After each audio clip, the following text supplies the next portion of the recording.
Right, so you are here now. What's up, man? You're living in Southern Cali.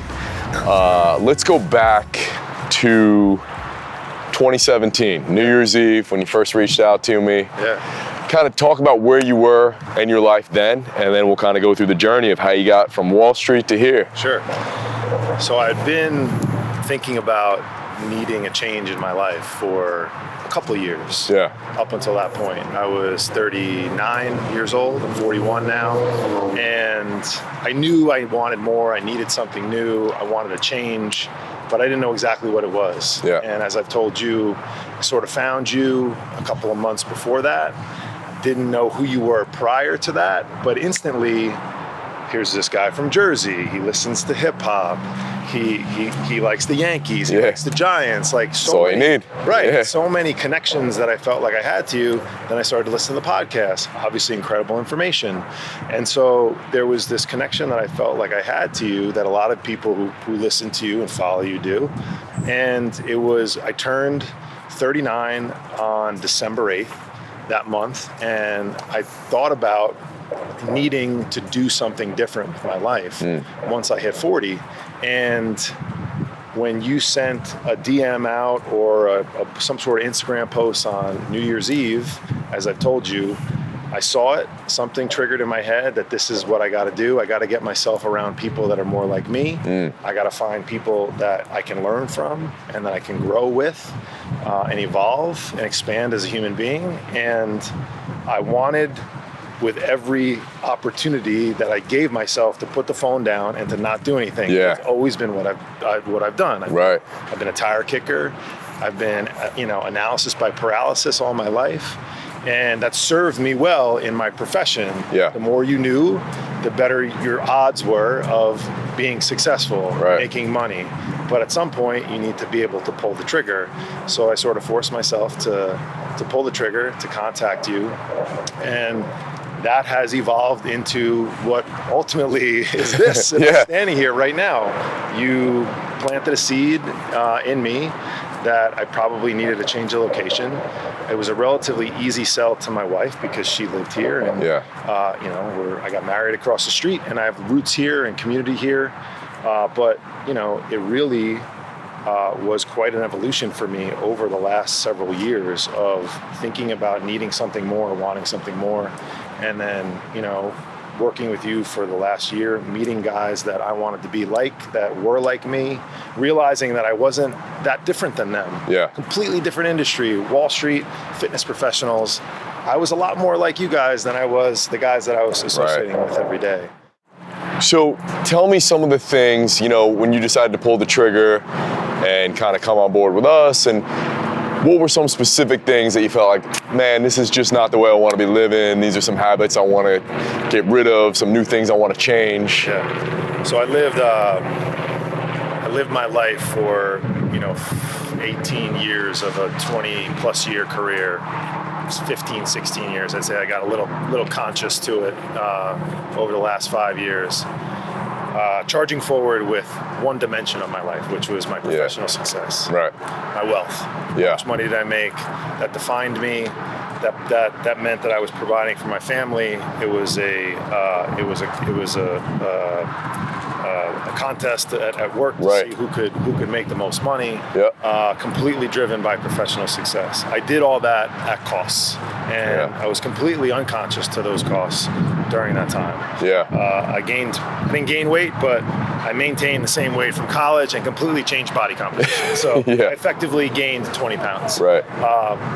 My son, who was 5 years old at the time, asked me to get down on the ground with him to play Legos, and I couldn't without being in pain. Yeah, I remember you saying terrible joint pain all day, every day. And I told myself this story that I was a basketball player, that I commuted 1 hour a day each way, that I worked a 10-hour a day desk job. It was my destiny. Everyone got up from the desk and moaned and groaned, and I just thought that that's how it was. My mom got sick and ended up passing away of a neurological disease. I started to understand the connections between neurological diseases, chronic disease, and our lifestyle. And at that time, my wife also had completely gotten fed up with the way that I was living my life and completely neglecting our relationship, my relationship with my children, and all the other things that it takes to be a real man that provides for his family, other than just how much money did you make, and effectively told me that if we didn't have 2 young kids,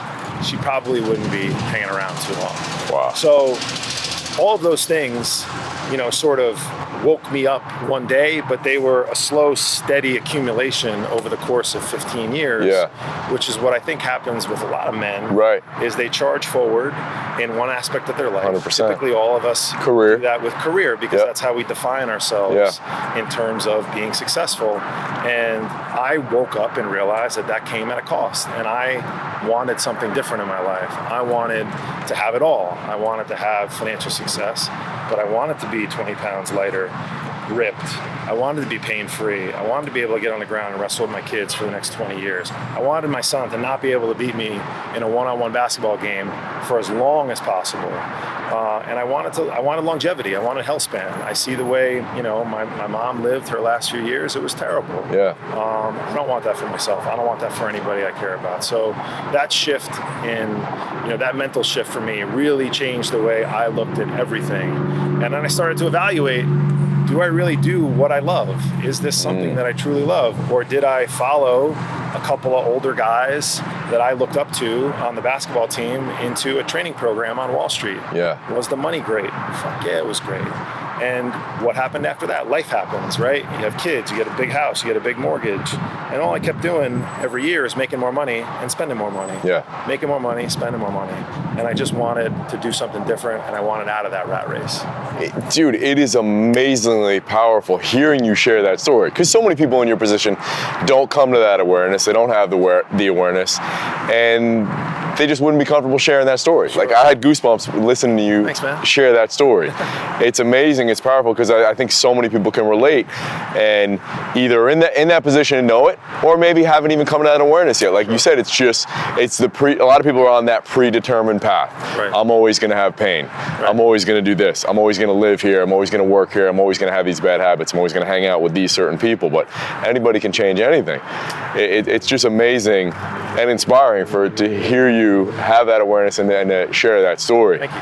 So, Brian, you decided that, you said, do I really love what I'm doing for a career? And the answer was no. And then so how do you take a great high-paying job that you've been at for 20 years, maybe more, and say, all right, I'm going to start something on the side and take a risk and transition out? You hire a coach to get in your head and jack up your inner world. I hired you. I joined a group.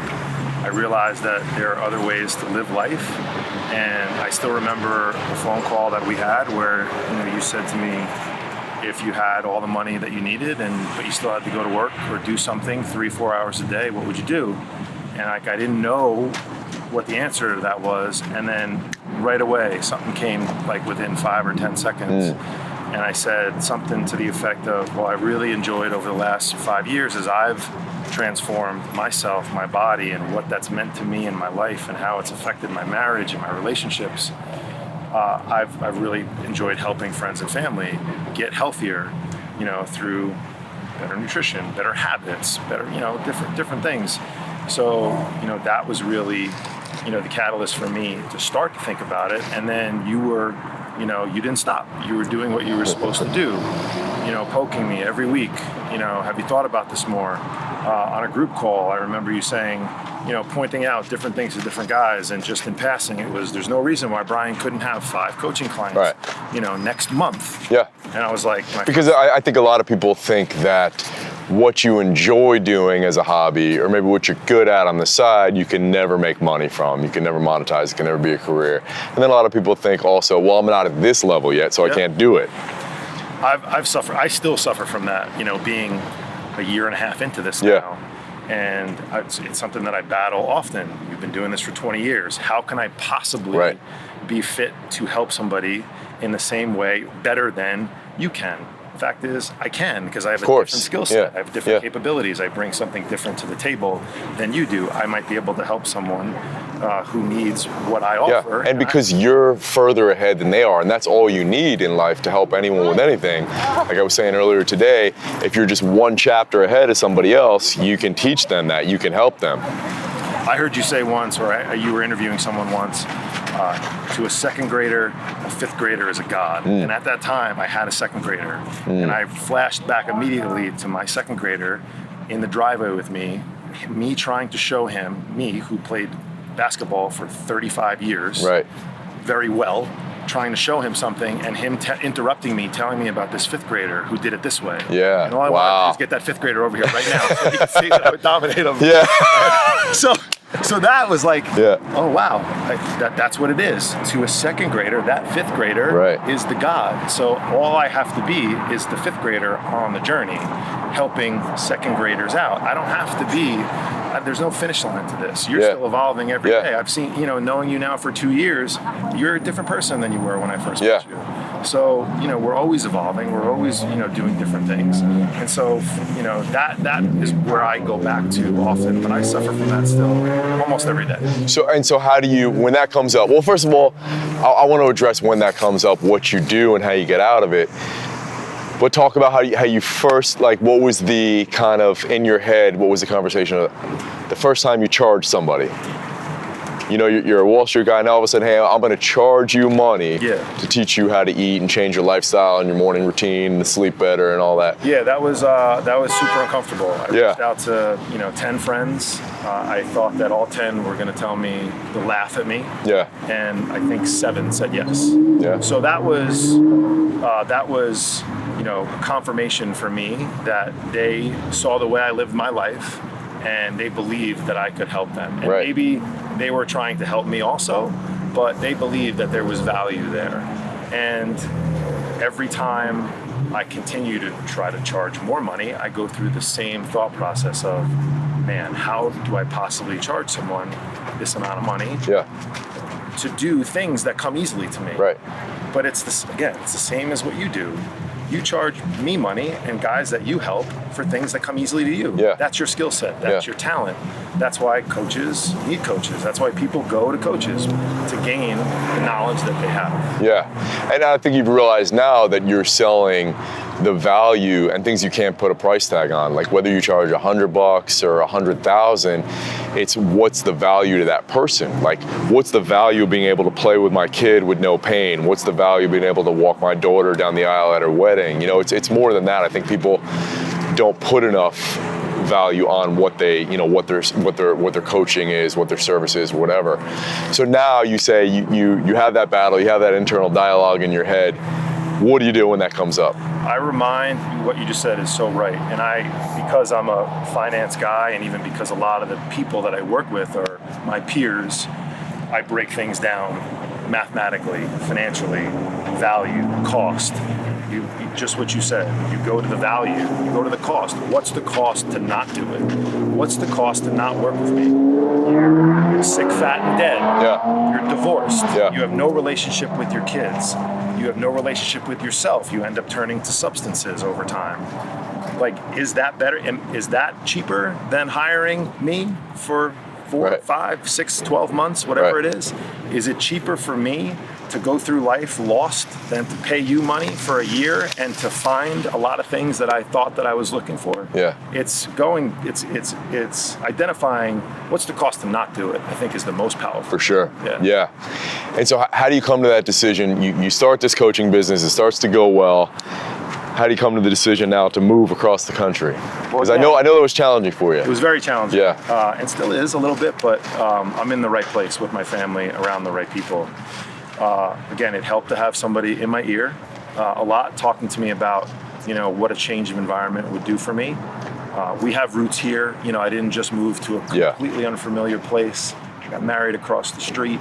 My wife lived here. She always wanted to come back here.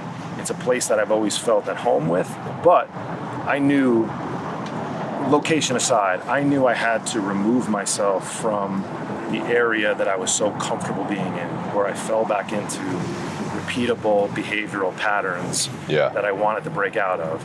There's no chance in my mind, maybe not, ultimately yes, but maybe not today, that I ever would have changed careers living in New York. Right. No chance. It would have been too comfortable for me to do what I'm doing. have a little side hustle and feel like I have some purpose that way. Yeah. My first response when we decided we were going to move here was, I can try to get a job out here and then do this health coaching thing, right, from 2 p.m. to 8 p.m. Yeah. And when my company said no chance, that's when I was like, what are you doing? You don't want to do this anyway. So it's believing in myself that, I offer someone something that they don't currently have, and I can change their life. And if I change their life, I change their marriage. If I change their marriage, I change their kids' life. Their kids' lives are changed. You're now, this mushroom effect is pretty powerful. Like, you get emotional, like thinking about change a man's life, you can change the direction of an entire generation. Totally, yeah. And so if you were looking back at yourself, 3, 5, 10 years ago, or even someone who might be where you were at then, what would you say if someone's on the fence about, what, I want to move, I want to change careers, I want to do this, I want to do that, I want to adopt certain different habits and behaviors. Someone's kind of just stuck. What would be 1 or 2 things you would say to them? Do it, taste it, feel it, experience it. So much of what I've learned from being around you and the guys that you surround yourself with is life is about experiences. It's not about the things that all the things that we've told ourselves are all bullshit. And they don't, it's a story. You've made it up. Make something else up, right? Yeah. And so I would suggest to myself 10 years ago to just go try it. I can get on a plane. I can get on a plane and I can go back to New York whenever I want. Yeah. I can move back. I can cut this. If it doesn't work, you'd always go back. What's the worst thing that could happen? I think a lot of people, myself included, too many people want to go 4 for 4, right? Yep. In a game, instead of trying to go 80 for 100, right? Like, ultimately, the math works out to be the same. You're still a Hall of Famer with those numbers, but you're experiencing so many more things and really finding out what you truly want in life instead of waiting around for this magical, perfect opportunity that may or may not ever come. It may pass you right by, you may not take the shot, and then it's gone. Yeah. And would you agree that just taking action, not deliberating too much, and always just being in motion is kind of a key? It's a huge key. Your big thing is simplify and execute. And I've caught myself in the past, I've caught myself this week getting overwhelmed with these lists of things to do in my business, in my relationship. And it's like you immediately take your head and you put it back in the sand. Yeah. It's a very natural reaction, especially for somebody like me. But when you just take that list of 20 things and go, let me pick one. It may not even be the most important thing. Maybe you attack the most important, but pick one. Yeah. Just get it done. Yeah. You build momentum. It's just like me working with guys. Like, they expect this elaborate routine for them, the day one when we start. And it's go drink a cup of water when you wake up and take a 10-minute walk during the day, get some sun. Like, that's how you build lasting, repeatable habits over time. You create momentum for yourself, small wins. You gain enthusiasm about the process, and you keep promises to yourself. You gain self-confidence. You don't want to treat yourself like crap. Yeah, totally. So, what do you see going forward? How will you continue to push yourself out of your comfort zone, and how will you prevent yourself from defaulting to maybe old, thought patterns or behaviors? That's a great question because I've caught myself doing it a bit this week, and I think I have to continue to surround myself around people that make you better, that push you, that key. Challenge your belief system because they see it in a different light. All you see sometimes is the tunnel you're stuck in. Yeah. But I can have a conversation with you, and you can point out four things that, in retrospect, is completely obvious. Right. But at the time, you're a genius. Yeah. So to continue to surround yourself with people who are going to support you, believe in you, and really push you when you need it, I think is the biggest key, especially for somebody like you. Totally. Yeah. Your environment, who you surround yourself with, is everything. And so, speaking to that, people might say, well, I have crabs in a bucket around me. I have and you may have experienced that when you say, hey, I'm going to move to Cali. Hey, I'm going to leave this amazing Wall Street job. There had to be a lot of people saying, dude, what are you, out of your mind? Just stay here. What do you want to go there for? What do you want to leave this job? How'd you deal with that? You have to believe that what you're doing is the right thing. And ultimately, those people, don't deserve to be, in your kitchen, right? We have a friend who talks about, you got guys who are on your porch, your living room, your kitchen. Like, we got people on our porch, that should be on our porch in our kitchen. Right. You have to figure out who's on your side, who's with you, and who's not, and surround yourself with those people who are going to lift you up instead of the people who are going to drag you down. Because ultimately, they're doing it, I think, as a reflection of something that they're insecure about, that they're afraid of. And just know that, you can do anything that you want to do. Yeah. Like I said, if you choose, you can choose tomorrow, you can choose differently. Yeah. So that's what I remind myself. Yeah, 100%. And so us having this conversation right now, I'm just getting goosebumps because the fact that you are here, you did it, so inspiring, so motivating. I'm so proud of you. It's been amazing to see. I know it's just going to continue to get better. And so I just thank you for doing that, for taking that risk, for pushing yourself, because it helps me, it inspires me and inspires everybody else. So awesome job, man. And it's going to be amazing. So welcome to Cali. I appreciate it. I wouldn't be here without you. So thank you for that. Thanks, brother.